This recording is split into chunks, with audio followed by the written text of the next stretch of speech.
प्रभु यीशु मसीह के पवित्र और सामर्थी नाम में जय मसीह की। मैं आप सबों का आज के इस आराधना में स्वागत करती हूँ, विशेषकर उन सभी भाई बहनों का जो हमारे साथ पहली बार इस आराधना में जुड़े हैं।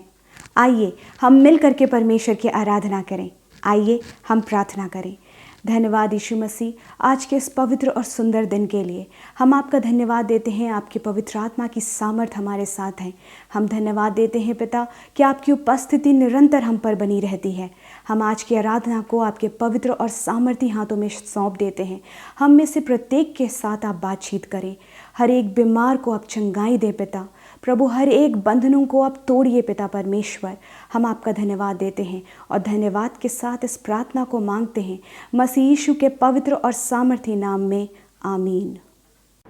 आइए हम परमेश्वर की आराधना करेंगे क्योंकि परमेश्वर महान और अद्भुत परमेश्वर है। आइए अपने अपने स्थानों पर हम खड़े हो जाएं, हाथों को उठाते हुए हम परमेश्वर की स्तुति करेंगे। क्या तुम गए यीशु पास कि मन शुद्ध हो, क्या उस लहू से शुद्ध हुए हो? क्या निरंतर चैन है तुझे यीशु से, क्या उस लहू में शुद्ध हुए हो? आइए अपने स्थानों पर हम खड़े हो जाएं। आइए हम परमेश्वर की स्तुति करेंगे। Hallelujah, hallelujah. खुदावन तेरा धन्यवाद, तेरा धन्यवाद यीशु मसीह।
आशीष हम पर बनी रहे। Hallelujah, hallelujah.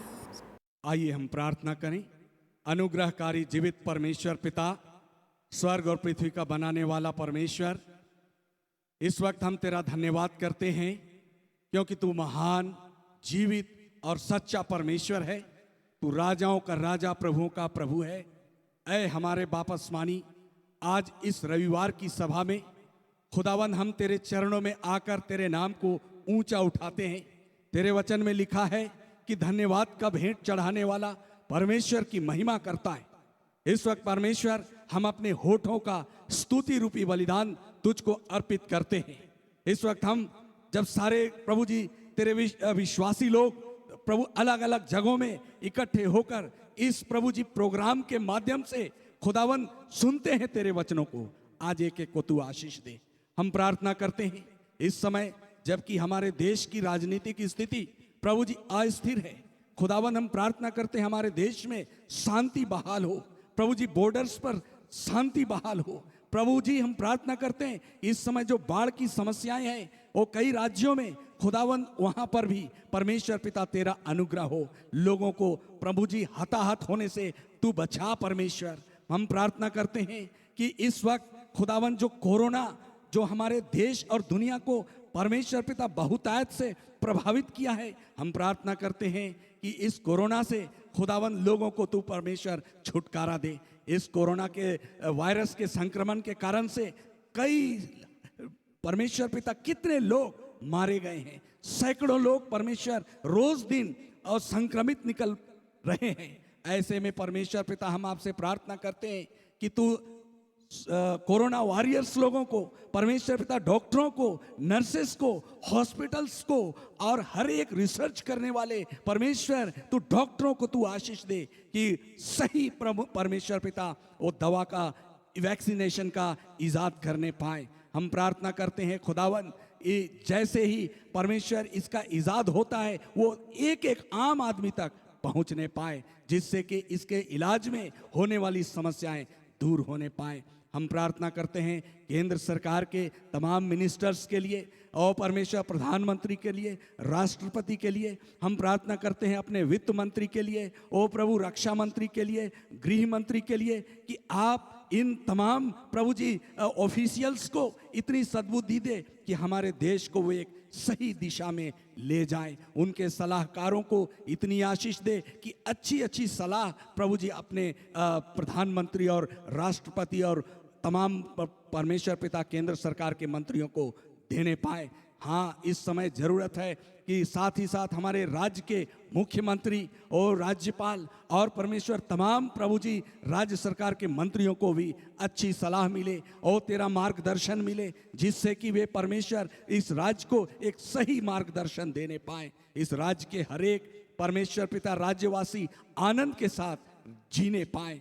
हम प्रार्थना करते हैं आने वाले दिनों में परमेश्वर पिता जबकि और कलीसियाओं के दरवाजे खुलेंगे, होने दे सब लोग एक निश्चित प्रभु जी सोशल डिस्टेंस मेंटेन करते हुए तेरे भवन में उपस्थित होने पाए। आज परमेश्वर तू अपने दास को, ओ प्रभु जी अपने परमेश्वर पिता सेवक को इतनी अभिषेक दे ओ कि उनके मुख से निकलने वाला एक एक वचन परमेश्वर तेरा होने पाए, तेरी आत्मा बहने पाए। वो परमेश्वर पिता जो नए नियम की कलीसिया को जब हम देखते हैं इस सामर्थ के काम उड़ेले जाते थे, उसी रीति से आज सामर्थ के काम होने पाए। परमेश्वर पिता एक एक विश्वास करने वाला तेरी सामर्थ से भर जाए और परमेश्वर उनके प्रार्थना से रोगी चंगे होने पाए, दुष्ट आत्माएं दूर भागने पाए। परमेश्वर हम खुदावन प्रार्थना करते हैं कि तेरा सामर्थ ओ दूर दूर तक फैलने पाए, एक एक के जीवन में तेरी शक्ति उतर आने पाए। लिखा है परमेश्वर का राज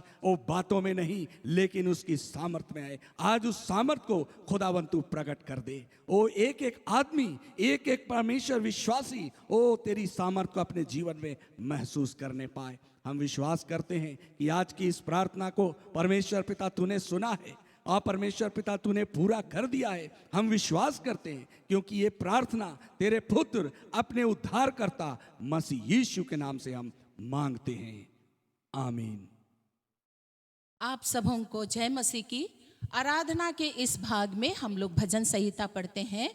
आइए हम अपनी बाइबल अपने अपने हाथों में ले लें और परमेश्वर की महिमा के लिए हम अपने स्थान में खड़े हो जाएं और आज हम भजन संहिता पढ़ेंगे। भजन संहिता 33 साम 33 वर्स 1 to 10, पद संख्या 1 से 10। पहला पद मैं पढ़ूंगी और फिर आप पढ़ेंगे। हे धर्मियों, यहोवा के कारण जय जयकार करो, क्योंकि धर्मी लोगों को स्तुति करनी सोहती है। बीना बजा बजा कर यहोवा का धन्यवाद करो, 10 तार वाली सारंगी बजा बजा कर उसका भजन गाओ। उसके लिए नया गीत गाओ, जय जयकार के साथ भली भांति बजाओ। क्योंकि यहोवा का वचन सीधा है और उसका सब काम सच्चाई से होता है।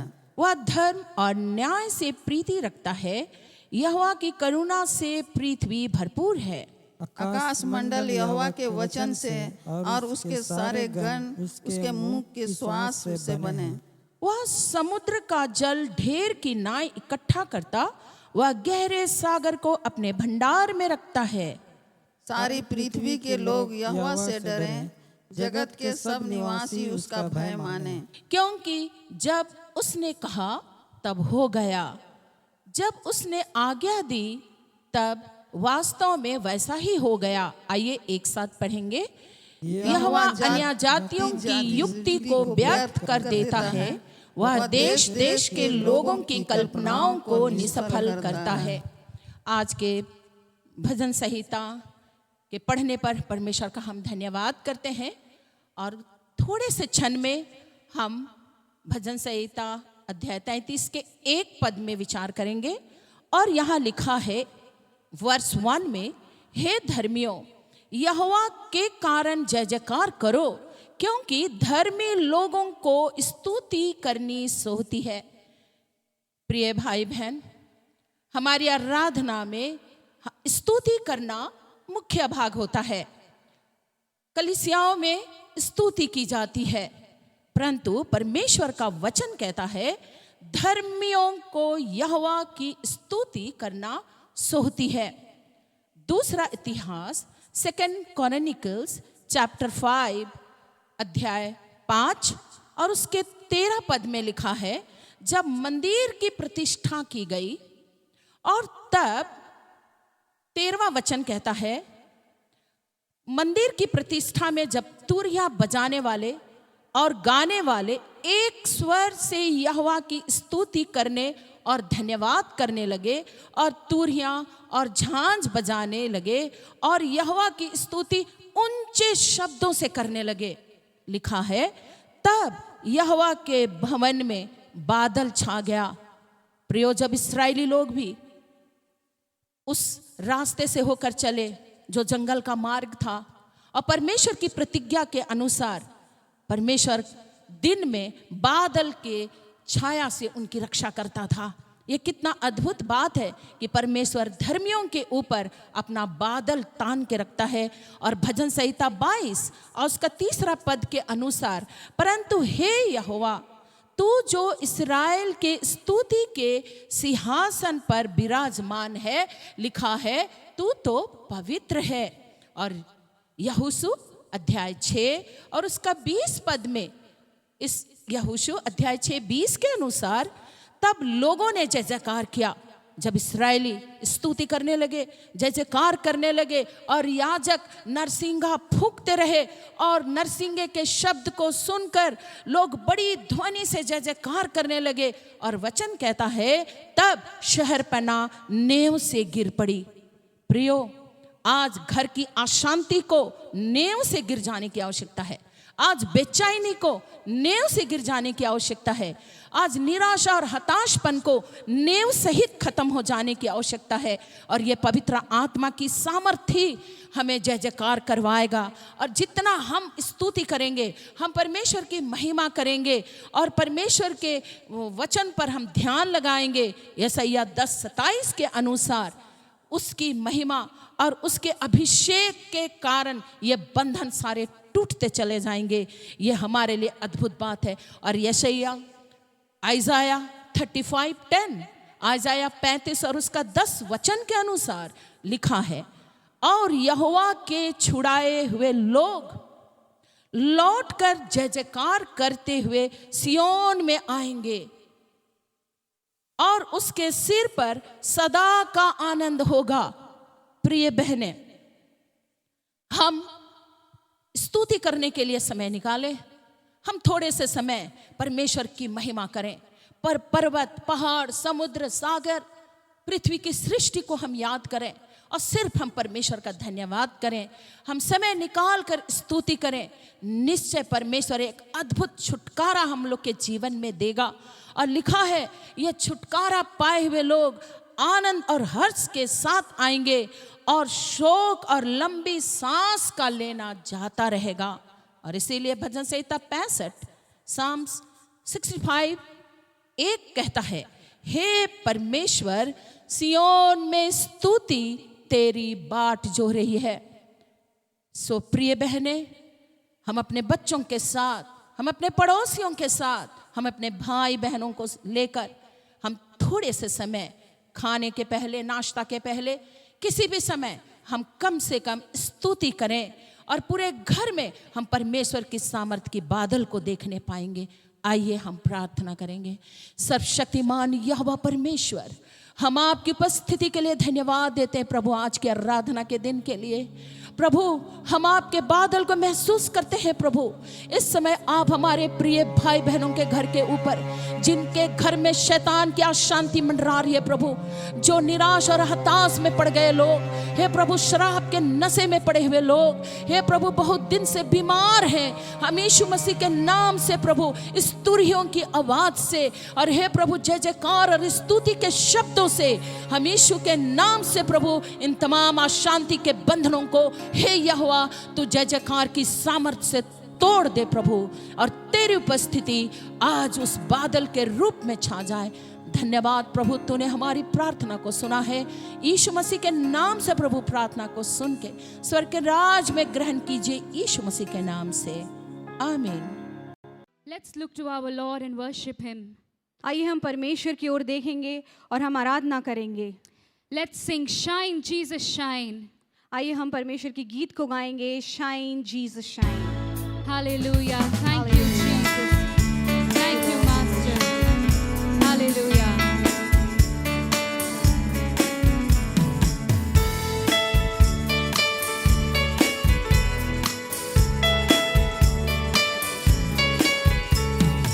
Lord, the light of your love is shining in the midst of the darkness shining. Jesus, light of the world, shine upon us. Set us free by the truth you now bring us. Shine on me. Shine on me. Shine, Jesus, shine. Fill this land with the Father's glory. Bless, Spirit, bless. Set our hearts on fire. Glory will flow. Flood the nations with grace and mercy. Send forth your word, Lord, and let there be light. Lord, I come to your awesome presence. From the shadow into your radiance. By the blood I may enter your brightness. Search me, try me, consume all my darkness. Shine on me. Shine on me. Shine, Jesus, shine. Fill this land with the Father's glory. Bless, Spirit, bless. Set our hearts on fire. Glory will flow. Flood the nations with grace and mercy. Send forth your word, Lord, and let there be light. प्रभु यीशु मसीह के सामर्थ्य नाम में आप सबों को जय मसीह की। आज के ऑनलाइन आराधना में पुनः आप सबों का स्वागत है। विशेष रूप से उन प्रिय भाई बहनों का मैं स्वागत करना चाहता हूं जो पहली बार हमारे साथ इस आराधना में जुड़े हुए हैं। परमेश्वर आप सबों को बहुत आयत से आशीष दे। जरूर आप इस प्रोग्राम को लाइक करें, शेयर करें, सब्सक्राइब करें। ईश्वर की आशीष को और भी लोगों को पहुंचाएं। परमेश्वर का धन्यवाद दो आज के इस दिन के लिए। अक्टूबर महीने का आज पहला रविवार है और पहला रविवार, हर महीना का पहला रविवार हम उन प्रियों के लिए प्रार्थना करते हैं जो जिनका बर्थडे, मैरिज एनिवर्सरी या कोई भी विशेष दिन पड़ता है। यदि आपका बर्थडे, मैरिज एनिवर्सरी इस महीने है, परमेश्वर आप सबको बहुत आयात से आशीष दे। आइए हम प्रार्थना करेंगे, आंखें बंद करें, सरों को झुकाएं, वचन को स्मरण करें। भजन 84 अध्याय उसका 11 पद में लिखा है, क्योंकि यहोवा परमेश्वर सूर्य और ढाल है, यहोवा अनुग्रह करेगा और महिमा देगा, और जो लोग खरी चाल चलते हैं उनसे वह कोई अच्छी वस्तु रखना छोड़ेगा। प्यारो परमेश्वर कोई भी अच्छी वस्तु अपने पास रखना नहीं चाहता, आपको मुझे देना चाहता है। और आज प्रार्थना करेंगे ताकि परमेश्वर आपके जन्मदिन को मुबारक बनाए, आपका मैरिज एनिवर्सरी बहुत ही खुशहाल हो, आशीषमय हो। आइए प्रार्थना करेंगे। अनुग्रहकारी महान परमेश्वर, हम आपका धन्यवाद करते हैं। हम प्रियों के लिए प्रार्थना करते हैं जिनका बर्थडे इस महीने है, मैरिज एनिवर्सरी या कोई भी विशेष दिन इस महीने है, हर प्रियों पर आपके अनुग्रह की, आशीष की भरपूरी बहुत आयत से होने पाए। श्राप, अभिशाप, बंधन को तोड़ प्रभु, और हर एक के जीवन में महान परमेश्वर अपनी आशीष की भरपूरी दे। जिस प्रकार से प्रभु इब्राहिम, याकूब, सारा, रिबका सबको तूने आशीष दिया, उसी प्रकार से हमारे प्रियों को आशीष दे। दीर्घायु से तृप्त कर, अपने की उद्धार का दर्शन दिखा। शारीरिक बीमारी, दुर्बलता यीशु के नाम में दूर हो पिता। और प्रभु आर्थिक तंगी, मुसीबत, परेशानी यीशु के नाम में दूर हो। हर प्रियों के ऊपर में आपका अनुग्रह का हाथ लगातार बनी रहे। धन्यवाद करते हैं, यीशु नासरी के नाम में मांगते हैं, आमीन। आपका जन्मदिन मुबारक हो, मैरिज एनिवर्सरी आपको मुबारक हो, परमेश्वर का धन्यवाद हो। वचन को इसमें हम ध्यान करेंगे। पिछले रविवार हमने इस बात को ध्यान किया था किस प्रकार प्रभु यीशु मसीह हमें पवित्र आत्मा और आग से बपतिस्मा देता है। आग से बपतिस्मा देने का मतलब क्या है? क्यों परमेश्वर हम इस हर एक को आज आग का बपतिस्मा देना चाहता है? ताकि हम और आप परखे जाएं, विश्वास योग्य निकले, और हमारा विश्वास में खराई हो, हमारे जीवन में कोई अपवित्रता, अशुद्धता रहने ना पाए। परमेश्वर हमारे जीवन को सुरक्षित रखने पाए, सुरक्षा के लिए, और सच्चे परमेश्वर को आज इस संसार के सामने प्रमाणित करने के लिए परमेश्वर हमेशा एक को अग्नि में जीवन देता है। हालेलुया, ताकि ईश्वर की आशीष की भरपूरी हमारे जीवन में हो। आज हम ध्यान करेंगे कि ये आग हमारे जीवन में कैसे आएगी। नीति वचन उसका 26 अध्याय 20 पद में इस प्रकार से लिखा है, जैसे लकड़ी ना होने से आग बुझती है। दूसरे खंड में एक दूसरे कॉन्टेक्स्ट में हम चीज को देखते हैं। एक्चुअली ये जो वर्स है एक अलग कॉन्टेक्स्ट में लिखा हुआ है, जहां कानाफूसी करने वाला नहीं हुआ झगड़ा मिट जाता है। झगड़े को मिटाने के लिए कानाफूसी करने वालों की आवश्यकता नहीं है।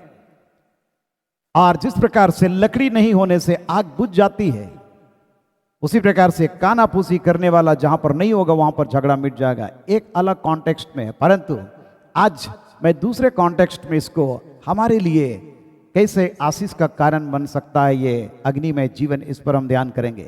लकड़ी आग के लिए बहुत ही आवश्यक है। बिना लकड़ी का आग उत्पन्न होने का प्रश्न ही नहीं उठता है। अर्थात आग उत्पन्न करने के लिए लकड़ी का होना आवश्यक है। लकड़ी किस बात का रूपक है, ये हम ध्यान करेंगे तो आपको मालूम होगा। ये हमारे आपके विश्वासियों के जीवन को दर्शाता है कि हम और आप उस लकड़ी के समान हैं जिनको परमेश्वर आज एक विशेष पर्पस से इस संसार में रखा है। पवित्र आत्मा की आग, यारो, जब इस संसार में समय समय पर उतरा है, परमेश्वर की महिमा अद्भुत रीति से प्रकट हुई।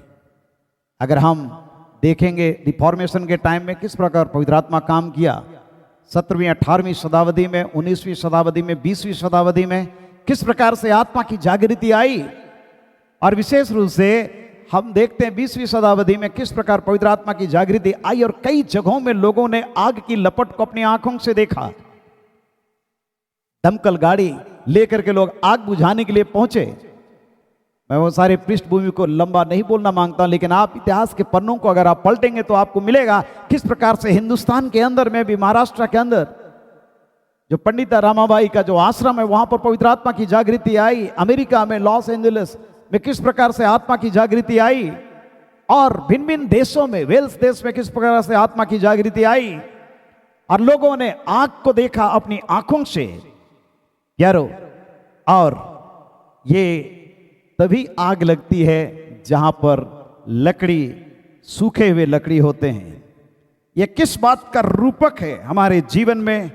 आज इसकी आवश्यकता है। लकड़ी में आग तभी लगती है जब वो सूखा हुआ रहता है, अन्यथा लकड़ी नहीं जलेगी, परंतु उस भीगे लकड़ी से धुआं निकलेगा, और जब धुआं निकलेगा तो कई लोगों के आंखों से ये आंसू को बहाएगा। आज परमेश्वर के लोगों का जीवन बहुत ही महत्वपूर्ण है कि हम और आप उस सूखे लकड़ी के समान बन जाएं, ताकि जब हमारे जीवन में आग लगे। पेंतिकोस्त के दिन हम देखते हैं 120 लोग उस प्रोटी कोठरी में जमा हुए थे, और पवित्र आत्मा जब उनके बीच में उतरा तो आग किसी जीवे फटती हुई दिखाई पड़ी, और उन लोगों के ऊपर में आकर के ठहर चुके, और वे अन्य भाषा बोलने लगे, परमेश्वर की बड़ाई करने लगे, परमेश्वर की प्रशंसा करने लगे। बड़े बड़े परमेश्वर के कामों का ये लोग वर्णन कर रहे हैं। मतलब ये लोग जब इकट्ठे हैं, एक लकड़ी से आग नहीं जलती है, कई लकड़ी आपको डालना पड़ेगा। खास रूप से झारखंड के परिवेश में लकड़ी का चूल्हा बहुत ही फेमिलियर है। आज भी आप गांव घरों में जाएंगे तो आपको मिलेगा किस प्रकार से माता बहनें भोजन पकाते हैं और लकड़ी का इस्तेमाल होता है। प्यारो, आज ये इस बात का द्योतक है कि लकड़ी, सूखा लकड़ी आग को उत्पन्न करता है, और जिसके द्वारा आज परमेश्वर अपनी महिमा को प्रकट करना चाह रहा है। इसलिए ये लकड़ी जो हमारा जीवन, आपका जीवन है, इसको सूखा होना बहुत जरूरी है। ये कैसे होगा? एक वर्ष को मैं आपके लिए पढ़ना चाहता हूं। रोमियों की पत्री उसका 6 अध्याय उसका 1 पद से 4 पद तक में यहां पर पौलुस प्रेरित करता है। तो हम क्या कहें? क्या हम पाप करते रहें कि अनुग्रह बहुत? तो कदापि नहीं। हम जब पाप के लिए मर गए तो फिर आगे को उसमें कैसे जीवन बिताएं? क्या तुम नहीं जानते कि हम सब जिन्होंने मसीह यीशु का बपतिस्मा लिया, उसकी मृत्यु का बपतिस्मा लिया, अतः उस मृत्यु का बपतिस्मा पाने से हम उसके साथ गाड़े गए, ताकि जैसे मसीह पिता की महिमा के द्वारा मरे हुओं में से जिलाया गया, वैसे ही हम भी नए जीवन की सी चाल चले। ये मसीही जीवन का सबसे बड़ा धरोहर है। आज कई बार हम मसीही तो कहलाते हैं, परंतु हमारे जीवन में वो काम नहीं होता है जो होना चाहिए, और जिसके कारण से आज पवित्र आत्मा की आग अलग अलग समयों में, शताब्दियों में आने के बावजूद भी इस 21st सेंचुरी में हमारे जीवन में आने नहीं पा रहा, क्योंकि ये जो लकड़ी है, परमेश्वर के लोग जो हैं, चाहे वो बच्चे हो, जवान हो, युवती हो, बुजुर्ग हो, कोई भी हो, आज हम सूखी लकड़ी के समान नहीं हैं। कहीं ना कहीं हमारे जीवन में पुराना जो मनुष्यत्व है वो अभी भी सरवाइव कर रहा है, और जिसके कारण से परमेश्वर के लोगों के बीच से आग को प्रज्वलित होना चाहिए, वहां से धुआं निकल रहा है। देखिए आपके पड़ोसी आपको क्या कहते हैं। हमारी पहचान हमारे पड़ोसियों के बीच में, हमारे कलीग्स जिनके बीच में हम काम करते हैं, हम जिनके बीच में उठते हैं बैठते हैं, उनके बीच में क्या वे उस आग को देख पाते हैं? जो आग आज हमारे बीच में दिखाई पड़ना चाहिए, जिस आग के विषय में यूहन्ना ने कहा वो तुम्हें पवित्र आत्मा और आग से बपतिस्मा देगा, और जब हमारे जीवन में वो आग आ जाएगी प्यारो, वो ऑटोमेटिक शुद्धता और पवित्रता को लाएगी। वो सारे मैले और कुचैले चीजों को वो भस्म करेगी, वो हमको सुरक्षित स्थान में पहुंचाएगी। और इसलिए प्यारो, अगर मेरा और आपका जीवन अभी भी कहीं ना कहीं पाप में है तो हमें वहां से निकल करके बाहर आने की आवश्यकता है। हमें उस धूप में धर्म का सूर्य जो हमारा प्रभु यीशु मसीह है उसके किरणों के द्वारा हमको सूखना और एक सूखी लकड़ी बनना जरूरी है, ताकि जब इसको वेदी पर सजाया जाता, जिस प्रकार एलिया नबी 12 पत्थर छांटा उस करमेल की चोटी पर और उस वेदी को जो गिरा दी गई थी उसको बनाया, लकड़ी को सजाया प्यारो, और उसके बाद में उसमें होम बलि चढ़ाया। आज हमारी प्रार्थना, हमारा धन्यवाद, हमारा ऑफरिंग क्यों परमेश्वर के लिए ग्रहण योग्य नहीं होता है? क्यों आग नहीं गिर पाती है हमारे जीवन में? क्यों धुआं निकलता है? क्यों हमारी बदनामी होती है? क्यों नामधराई हो रही है? क्योंकि हमारा जीवन आग से जलता हुआ अभी तक नहीं है। और इसलिए परमेश्वर मेरे आपके जीवन को अनुग्रह करे, ताकि हम और आप सुखदायक सुगंध वाला हवन को अपने अंदर से निकालने वाले व्यक्ति हो। यारो, इसको हमको होम बलि चढ़ाने की आवश्यकता है, अपने शरीरों को जीवित और पवित्र और परमेश्वर को भौतावा बलिदान करके चढ़ाने की आवश्यकता है। याद रखिए, जब अब्राहम अपने बेटे को मोरिया पहाड़ में ले गया होम बलि चढ़ाने के लिए, अपने साथ में छुरी लिया, लकड़ी लिया, आग लिया, सब कुछ लिया और वहां पर पहुंचा।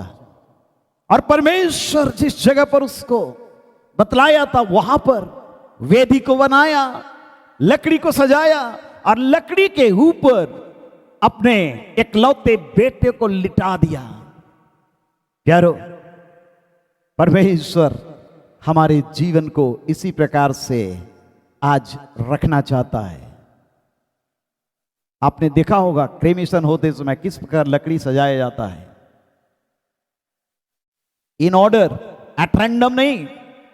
परमेश्वर के लोगों को आज अगर हम और आप उस आग को स्वर्ग से आते हुए देखना चाहते हैं, पवित्र आत्मा को अपने जीवन में आते हुए देखना चाहते हैं, तो इन ऑर्डर उसको रखने की आवश्यकता है।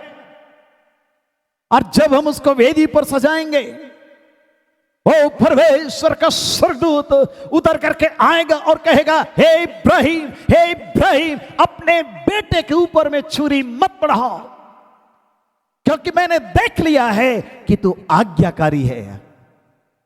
हालेलुया।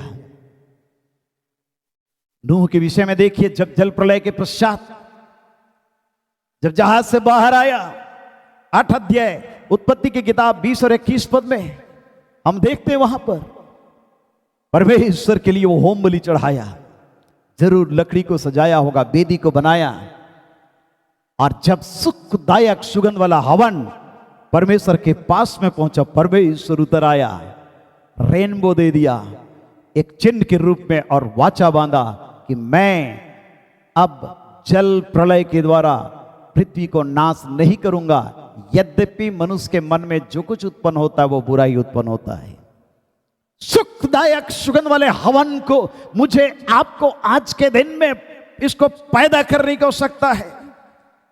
और ये सुखदायक सुगंध वाला जो हवन है, ये पवित्र लोगों की प्रार्थनाएं। प्यारो, जब लकड़ी सूखा रहेगा तो ये सारी चीजें ऑटोमेटिक मेरे आपके जीवन में आएगी। और इसलिए परमेश्वर के लोगों, विश्वासियों, मेरा और आपका जीवन बहुत व्यवहारिक है। नाम के लिए मसीही और विश्वासी बन के इस संसार में ना जीवन व्यतीत करें, परंतु व्यवहारिक रूप में अपने जीवन को उस महान परमेश्वर के हाथों में रखें। और जब आग लगेगी तो वहां से ये सुखदायक सुगंध वाला हवन निकलेगा जो परमेश्वर के लिए ग्रहण योग्य होगा। हालेलुया। लकड़ी की आवश्यकता आग को लाने के लिए जरूरी है। दूसरी चीज हम देखते हैं, आग को लाने के लिए वेदी का निर्माण होना भी बहुत जरूरी है। वेदी का निर्माण प्रार्थना के जीवन को रूप दर्शाता है। जिस प्रकार से हमने ध्यान किया कि अब्राहम परमेश्वर की आवाज को जब सुना, निकला अपने पिता के घर को छोड़ करके, अपने देश, अपने जन्मभूमि को छोड़ करके, अपने सब कुछ को छोड़ करके निकल गया। और उसके जीवन में एक बहुत ही महत्वपूर्ण बात हम देखते हैं, और वो है वेदी का जीवन। अगर आप पढ़ेंगे उत्पत्ति की किताब उसका 12 अध्याय, जेनेसिस चैप्टर 12 वर्स 7 and 8, 7 और 8 पद, जहां पर हम इस प्रकार से पढ़ते हैं, तब यहोवा ने अब्राम को दर्शन देकर कहा, यह देश मैं तेरे वंश को दूंगा, और उसने वहां यहोवा के लिए जिसने उससे दर्शन दिया था एक वेदी बनाई। Praise the Lord. परमेश्वर चाहता है कि हम वेदी बनाएं। नूह जल प्रलय के पश्चात परमेश्वर के लिए एक वेदी को बनाया। उत्पत्ति 8 अध्याय 20 पद। एलिया नबी जवाब को अपने आप को दिखलाने के लिए निकला, वेदी को बनाया जो गिरी हुई थी। पहला राजा 18 अध्याय 30 पद से 32 पद तक। और ये वेदी आज मेरे आपके जीवन में बहुत मजबूत होना बहुत जरूरी है। प्रकाशित वाक्य उसका 8वां अध्याय और उसके 3 पद से 5वें पद तक में हम इस प्रकार से पढ़ते हैं, फिर एक और स्वर्गदूत सोने का धूपदान लिए हुए आया और वेदी के निकट खड़ा हुआ, और उसको बहुत धूप दिया गया कि सब पवित्र लोगों की प्रार्थनाओं के साथ सोने की उस वेदी पर जो सिंहासन के सामने है चढ़ा। यहां पर हम देखते हैं स्वर्गदूत सोने का धूपदान लिए हुए आया, वेदी के निकट खड़ा हुआ, उसको बहुत धूप दिया गया। और ये बहुत धूप क्या था? ये पवित्र लोगों की प्रार्थनाएं।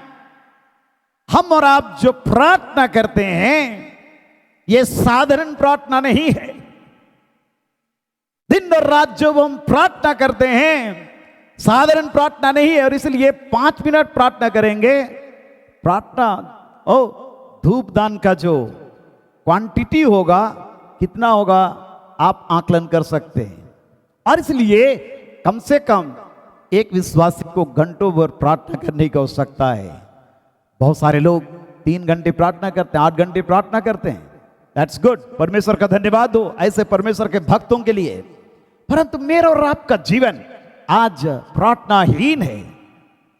और यही कारण है कि आज जो वेदी है, हमारा पर्सनल जो वेदी है, प्रार्थना का जो जीवन है, यह गिरा हुआ है।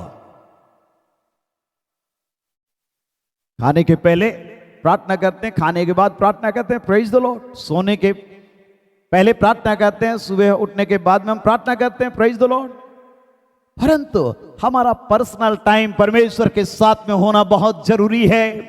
प्यारो, इसी कारण से प्रभु यीशु मसीह रात रात भर वो प्रार्थना करता था, एकांत में जाकर के प्रार्थना करता था, क्योंकि ये प्रार्थना का जीवन उसको अपने परमेश्वर के साथ में जोड़ता था। और इसलिए वो कहता है कि जो कुछ मैं पिता से कहते सुनता हूं वही बात मैं तुमसे कहता हूं।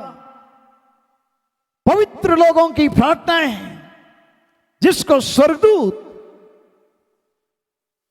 सोने के धूपदान लिए हुए आया, वेदी के निकट खड़ा हुआ, और उसको बहुत धूप दिया गया था।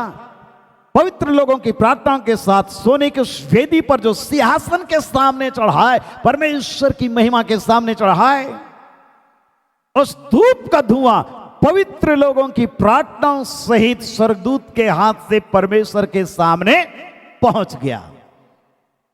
जब परमेश्वर मूसा को मिलाप वाला तंबू बनाने का निर्देश दिया, तो वहां पर बहुत अच्छा पिक्चर हम देखते हैं। उस तंबू का हिस्सा 3 भाग में था, आंगन, पवित्र स्थान और महापवित्र स्थान। आंगन जहां पर वेदी और हौदी थे, पवित्र स्थान जहां पर मेज की रोटी और सोने का जो दीवट था, 7 दीवट, और महापवित्र स्थान जहां पर धूप की वेदी होती थी। महायाजक वर्ष में एक ही बार उसमें प्रवेश करता था। अगर आप पेंटाटुक पढ़ेंगे, मूसा की 5 पुस्तकें, तो आपको सारी चीजें डिटेल में मिलेंगी। परंतु मैं कहना चाहता हूं कि ये स्वर्गदूत सोने की उस वेदी पर जो सिंहासन के सामने है चढ़ाए, उस धूप का धुआं पवित्र लोगों की प्रार्थनाओं सहित स्वर्गदूत के हाथ से परमेश्वर के पास पहुंच गया। जिस प्रकार महायाजक वर्ष में एक बार महापवित्र स्थान में पहुंचता था, वहां पर साक्षी का संदूक रखा हुआ था और परमेश्वर की शेकना ग्लोरी वहां पर रहती थी और परमेश्वर वहां पर अपने महायाजक से जो बातचीत करता था, वही परमेश्वर आज यहां पर भी उतर आया है। वो स्वर्गदूत के हाथ से परमेश्वर के पास में पहुंची, तब स्वर्गदूत ने धूपदान लेकर उसमें वेदी की आग को भरी। हालेलुया, प्यारो, और पृथ्वी पर डाल दी। और जब पृथ्वी पर डाल दी, लिखा है गर्जन शब्द, बिजलियां और भूकंप होने लगे। चिन्ह चमत्कार अद्भुत कार्य तभी प्रकट होता है जब आग प्रकट होता है हमारे जीवन में। और इसलिए आज के संदर्भ में प्यारे परमेश्वर के लोगों, विश्वासियों, हमें खड़े होने की आवश्यकता है ताकि हम एक साधारण विश्वासी केवल नहीं, लेकिन आग से भरे हुए व्यक्ति हो, अग्नि में जीवन हो। और जब हम अग्नि में जीवन होकर के जीवन जिएंगे, हमारे जीवन के द्वारा परमेश्वर की महिमा अद्भुत रीति से प्रकट होगी और हमारा जीवन बड़ा प्रभावशाली होगा। आग गिराने के लिए, आग के बपतिस्मे के लिए वेदी का निर्माण होना जरूरी है। मैं पुनः कहना चाहता हूं, पेंतीकोस्त के दिन 120 लोगों ने 10 दिन तक उस वेदी का निर्माण किया। आज इसके कारण से आग गिरी। आज हमारे जीवन में पवित्र आत्मा का काम अगर नहीं हो रहा है, आग का बपतिस्मा हम नहीं प्राप्त कर रहे हैं, जिम्मेदार हम और आप है प्यारो। उस वेदी को बनाएं, लकड़ी को सूखा लकड़ी बनाएं, और जब वेदी को बनाएंगे, लकड़ी सजाएंगे, आग निश्चित रूप से गिरेगा उस जगह पर। तीसरी और अंतिम बात जो मैं कहना चाहूंगा इस आग को गिराने के लिए, वो है आग गिराने के लिए होम बलि का होना जरूरी है। यह होम बलि क्या है? लेव्य व्यवस्था 9 अध्याय और उसका 24 पद में हम यहां पर पढ़ते हैं इस प्रकार से। लेव्य व्यवस्था 9 अध्याय 24 पद, और यहोवा के सामने से आग निकली और चर्बी सहित होम बलि को वेदी पर भस्म कर दिया। इससे देखकर जनता ने जय जयकार का नारा लगाया और अपने अपने मुंह के बल गिरकर दंडवत किया। हालेलुया। जब होम बलि चढ़ाया जाता है और परमेश्वर के सामने से आग जब निकल करके चर्बी होम बलि को वेदी पर भस्म कर देता है, तो ऑटोमेटिक हर घुटना परमेश्वर के सामने झुकेगा, हर जीव उसका अंगीकार करेगा। कई बार मैं सोचता हूं, सुसमाचार प्रचार इतना अधिक हो रहा है। आज इस वैश्विक महामारी के दौर में सभी ऑनलाइन हो गए हैं, डिजिटल मीडिया को हम इस्तेमाल कर रहे हैं। परमेश्वर का धन्यवाद हो सारे टेक्नोलॉजी के लिए, टेलीविजन के लिए, यूट्यूब, फेसबुक, व्हाट्सएप, सब कुछ इस्तेमाल हो रहा है। लेकिन जो रिजल्ट आज हमारे लिए सुसमाचार प्रचार के द्वारा मिलना चाहिए, ये बहुत कम है। अपोस्टोलिक एज में जो हम देखते हैं कि 3000 लोग मिल गए, 5000 याजकों का बड़ा समाज और बड़ी बेदारी आ गई। पौलुस फ्रीद की सेवकाई के द्वारा पूरे यूरोप में अद्भुत बेदारी आई। प्यारो, परमेश्वर आज हर जुबान को चाहता है कि वो अंगीकार करे यीशु मसीह प्रभु है। हर घुटना उसके सामने झुकेगी। प्रभु यीशु मसीह जगत को उद्धार करता है। स्वर्ग के नीचे, पृथ्वी के ऊपर, मनुष्यों के बीच में और कोई दूसरा नाम नहीं दिया गया है। यीशु नाम, यीशु नाम, यीशु नाम, जिससे सबको जीवन और शांति मिलती है। परंतु अगर लोग प्रभु के सामने सर नहीं झुका रहे हैं, तो कहीं ना कहीं हम उसके लिए, आप उसके लिए जिम्मेदार हैं। जब यहोवा के सामने से आग निकली,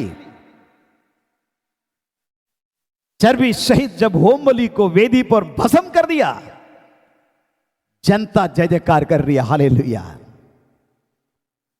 आज हमारे देश में इसकी आवश्यकता है, हमारे राज्य में, हमारे शहर में इसकी आवश्यकता है प्यारो। सो ये होम बलि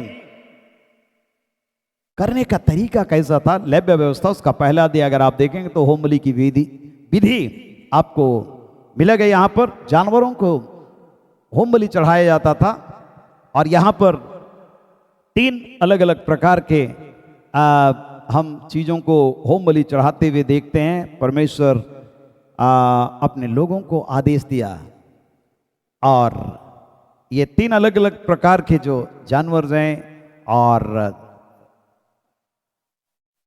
चिड़िया है, पंडुक है, कबूतर है ना, इसको कैसे चढ़ाया जाता था।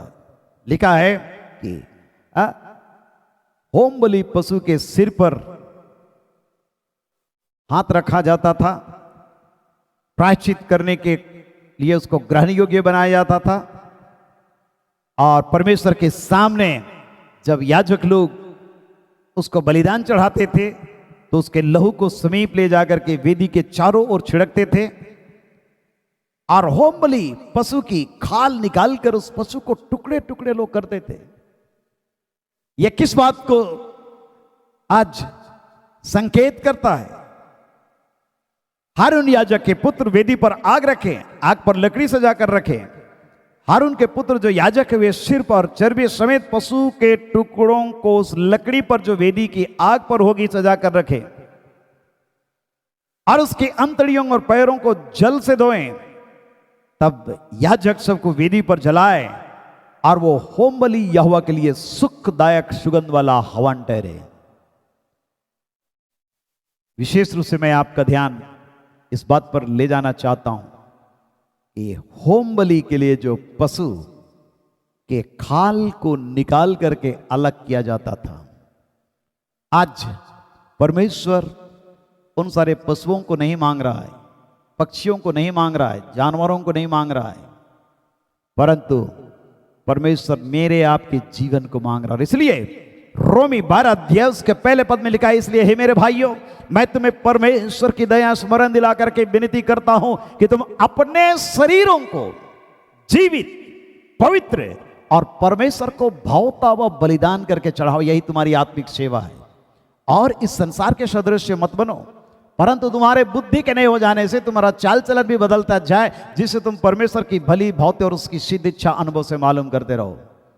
मतलब होम बलि के लिए जानवरों के खाल को निकालना जरूरी होता था और जब ये खाल निकाले जाते थे तो होम बलि के लिए जो बलिदान के लिए जो चढ़ाया जा रहा वो पशु किस कलर का होता था, वो कलर मिट जाता था कि वो ब्लैक कलर का था, कि वो ब्राउन कलर का था या वो वाइट कलर का था। ये सारे रंग भेद समाप्त हो जाते थे। प्यारो, आज हमारे आपके जीवन के लिए भी बहुत ही महत्वपूर्ण ये शिक्षा है कि जब हम और आप आग को गिराना चाहते हैं, पवित्र आत्मा रूपी आग को हम आते हुए देखना चाहते हैं, होम बलि बनना बहुत जरूरी है। और जब हम होम बलि के लिए अर्पित किए जाते हैं तो हमारे जीवन के तमाम उन सारे भेदभावों को समाप्त करना जरूरी है। रंग भेद, किस पृष्ठभूमि के हम हैं, हम किस बिरादरी के हैं, किस कुटुंब के हैं, इन बातों को भूलना बहुत जरूरी है। किस भाषा पृष्ठभूमि से हम हैं, ये सारी चीजें हमारे जीवन में समाप्त होनी चाहिए। आज इन बातों को हम देखते हैं चारों तरफ एक बहुत बड़ी समस्या है, जिसके कारण से पवित्र आत्मा का जो आग है वो हमारे जीवन में नहीं आने पा रहा। होम बलि जहां से सुखदायक सुगंध निकलना चाहिए वो निकल नहीं पाता है और इस प्रकार हम उस जागृति और बेदारी को नहीं देखने पा रहे हैं जो परमेश्वर आज हमारे जीवन में लाना चाहता है। इसलिए प्यारो, आग गिराने के लिए होम बलि के पशु को खाल निकाला जाना और उसको फिर टुकड़ा टुकड़ा करना भी जरूरी था। और जब ये बलि पशु टुकड़े टुकड़े किए जाते थे तो सिर का हिस्सा कहां है, पैर का हिस्सा कहां है, चेस्ट का हिस्सा कहां है, ये हाथ का हिस्सा कहां है, सब मिट जाते थे। मतलब हम और आप मसीह में एक हो जाते हैं। और जहां पर एकता की आत्मा होगी प्यारो, वो होम बलि परमेश्वर के लिए ग्रहण योग्य होगा। निश्चित रूप से वहां पर आग गिरेगा, आग का बपतिस्मा मिलेगा और होम बलि पशु भस्म कर दिए जाएंगे।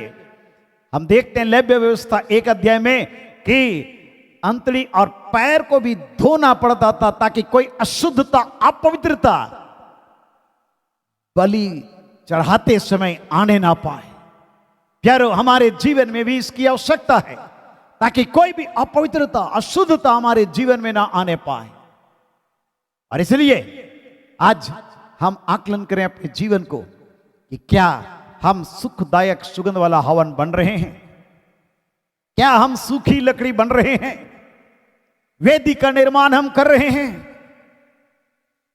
क्या हम होम बलि बन रहे हैं। प्यारो, परमेश्वर के वचन में जैसा हमने सुना है, पढ़ा है, रोमी 12 अध्याय में 1 पद से लेकर के आगे, परमेश्वर हमेशा एक को चाहता है कि हम उसके लिए सुखदायक सुगंध वाला हवन बने। हम परमेश्वर की दया को स्मरण करते हुए अपने शरीरों को जीवित और पवित्र और परमेश्वर को भौतिक बलिदान करके चढ़ाएं, इस संसार के सदृश से नहीं। और जब हम उसके लिए चढ़ाए जाएंगे, आग गिरेगी स्वर्ग से, हमारे जीवन में परमेश्वर की आशीष भरपूरी के साथ में आएगी। और इसलिए आज हम प्रार्थना करने जा रहे हैं, परमेश्वर हमें सर एक आशीष दे। अगर कोई घटी और कमी है, आंखें बंद करें, मंथन करें, चिंतन करें और प्रभु से कहें, प्यारे परमेश्वर, मैं तेरे लिए होम बलि बनना चाहता हूं। प्रभु, मैं उस प्रार्थना की वेदी को बनाना चाहता हूं। प्रभु परमेश्वर, मेरे जीवन में अगर कोई पाप है जिसके कारण से वो धुआं निकल रहा है, मुझे सूखी लकड़ी के समान बना दे, ताकि मैं वेदी पर जब सजाया जाऊं, चढ़ाया जाऊं, आग गिरे और उससे ईश्वर की महिमा प्रकट हो। आंखें बंद करें, हम परमेश्वर का धन्यवाद करें। Hallelujah, hallelujah. हमारे जीवन में प्यारे परमेश्वर, आज इस घड़ी अद्भुत कार्य कर। हम अपने पापों को तेरे सामने मान लेते हैं। अहंकार, घमंड और सब प्रकार की अनावश्यक चीजें जो हमारे जीवन में, उसे दूर कर पिता। सूखी लकड़ी बना दे, प्रार्थना की वेदी को मजबूत कर दे। होम बलि हम बन जाएं प्यारे परमेश्वर तेरे लिए। पवित्र कर, शुद्ध कर हमारे जीवन को और हमें ग्रहण कर पिता, ताकि हम तेरे लिए जीने पाएं। पवित्र आत्मा की आग हमारे बीच में आने पाए और तेरी महिमा प्रकट हो प्यारे परमेश्वर। हालेलुया। तेरी सामर्थ प्रकट हो प्यारे परमेश्वर पिता। हमारा जीवन अग्निमय हो जाए। हालेलुया। धन्यवाद करें अपने हाथों को उठा करके। सर्वशक्तिमान पिता, हम धन्यवाद करते हैं आज इस घड़ी सारे प्रिय लोगों के लिए हम प्रार्थना करते हैं, हर एक पर आपके अनुग्रह और आशीष का हाथ होने पाए। हर प्रकार का बंधन, श्राप टूटे प्यारे परमेश्वर। अग्नि में जीवन दे, व्यवहारिक रूप में परिणत कर दे रे के जीवन को। तेरा वचन हमारे पांव के लिए दीपक मार्ग के लिए उजियाला हो। पवित्र आत्मा हमारी सहायता कर प्रभु, ताकि प्रभु हमारा जीवन अग्नि में होने पाए, बड़ी गवाही का कारण बनने पाए। ओ प्यारे परमेश्वर, दया कर, अनुग्रह से हम में सर की सहायता कर। बीमार है उनको चंगाई दे, जो बिस्तर में उनको छुटकारा दे। सब प्रकार की व्याधि यीशु के नाम में समाप्त हो जाए और सब प्रकार का क्रोनिक बीमारी को यीशु के नाम में खत्म करते हैं। कैंसर की बीमारी, जोड़ों का दर्द, डायबिटिक और ब्लड प्रेशर और सब प्रकार का लकवा का बीमारी यीशु के नाम में नष्ट हो जाए। और चंगा करने के लिए इस घड़ी अपने सामर्थ्य हाथ को बढ़ा प्यारे परमेश्वर पिता, और हमारे लोगों को छू ले, यीशु के नाम में छू ले, सारे पापों को दूर कर दे और पाप क्षमा का अनुभव दे, चंगाई का अनुभव दे। तेरे सामर्थ्य हाथ पर एक को हम समर्पण करते हैं और ये प्रार्थना मांगते हैं अपने उद्धारकर्ता प्रभु यीशु मसीह नासरी के नाम में, आमीन। हमारे प्रभु यीशु ख्रीष्ट का अनुग्रह, ईश्वर पिता का प्रेम और पवित्र आत्मा की सहभागिता हम सबों के संग सदा सर्वदा होती रहे, आमीन। जय मसीह की। परमेश्वर आप सबों को आशीष दे। याद रखें, प्रत्येक शनिवार 5:30 बजे शुभ संदेश टेलीविजन चैनल पर यीशु की पुकार को जरूर देखें और एक दूसरे के लिए प्रार्थना करें। यूट्यूब चैनल को जरूर आप लाइक करें, सब्सक्राइब करें, शेयर करें। ईश्वर की आशीष आप सबों के साथ में लगातार बनी रहे। धन्यवाद। जय मसीह।